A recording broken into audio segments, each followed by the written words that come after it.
सुप्रभात बच्चों। आज हम योजक चिन्हों या फिर समुच्चय बोधक शब्दों के बारे में जानेंगे और समझेंगे तथा इनके महत्व को समझेंगे। ठीक है, चलिए पहले इसकी परिभाषा देखते हैं। दो शब्दों, उपवाक्यों अथवा वाक्यों को जोड़ने वाले सभी शब्द समुच्चय बोधक अथवा योजक कहलाते हैं। यानी कि जो दो शब्द या फिर दो उपवाक्यों को या फिर वाक्यों को जोड़ते हैं उनको हम समुच्चय या फिर योजक चिन्ह कहते हैं। ठीक है, अब देखते हैं समुच्चय बोधक के भेद कौन कौन से हैं। समुच्चय बोधक अव्यय के दो भेद होते हैं। कौन से होते हैं? समानाधिकरण समुच्चय बोधक और व्याधिकरण समुच्चय बोधक।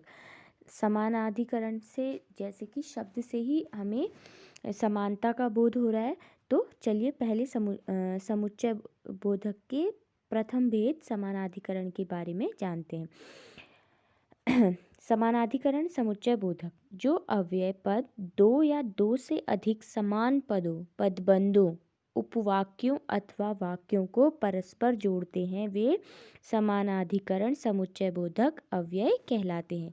ठीक है, दो पद शब्दों, देखिए जब हम शब्द का प्रयोग पद में जब वाक्य में शब्दों का प्रयोग होता है तो वो पद कहलाते हैं। ठीक है, और जो पदों का समूह पदबंध कहलाता है, और या फिर जो उपवाक्य हैं, क्योंकि हम देखते हैं जब भी हम वाक्य की बात करते हैं उसमें उपवाक्य होते हैं। ठीक है, या फिर जो दो परस्पर समान जो भी वाक्य होते हैं उनको जोड़ते हैं तो वे समानाधिकरण समुच्चय बोधक अव्यय कहलाते हैं। जैसे मैं और आनंद दोनों भाई हैं।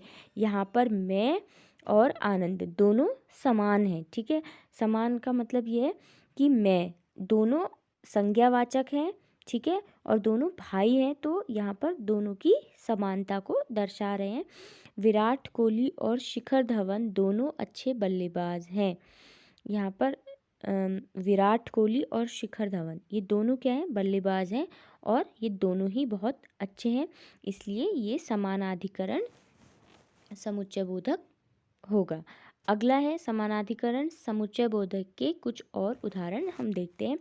मैंने उसको समझाने के बहुत प्रयत्न किए किंतु सब बेकार हो गए। ठीक है, यहाँ पर दो समान व्यक्तियों की बात की जा रही है। ठीक है, कि जो यहाँ पे संज्ञा है मतलब सर्वनाम है, वो ये कह रहा है कि मैंने उसे बहुत प्रयत्न किया समझाने का लेकिन सब बेकार हो गया।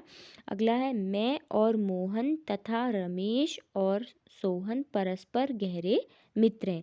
यानी कि यहाँ पर मोहन, रमेश, सोहन और मैं क्या है? परस्पर मित्र हैं। तो यहाँ पर और तथा और ये इनकी परस्पर मित्रता को और समान स्तर को दर्शा रहा है। न तुम मेरा कुछ बिगाड़ सकोगे और न तुम्हारे घर वाले। ठीक है, ना ही इसमें क्या है? ना ही तुम बिगाड़ सकते हो और ना ही तुम्हारे घर वाले, तो दोनों क्या है? एक ही जगह के हैं। ठीक है, तो यहाँ पर भी समानाधिकरण होगा। मुझे लगता है कि वहाँ कुछ खतरा है इसलिए मैं तुम्हारे साथ चलूँगा। तो यहाँ पर भी क्या है? समानाधिकरण समुच्चय है। ठीक है, अब देखते हैं कि जब भी हम समानाधिकरण समुच्चय का हम पता करें कि क्या ये वाक्य में समानाधिकरण है या फिर व्याधिकरण है, तो किन शब्दों से, किन योजक चिन्हों से इनकी पहचान होती है।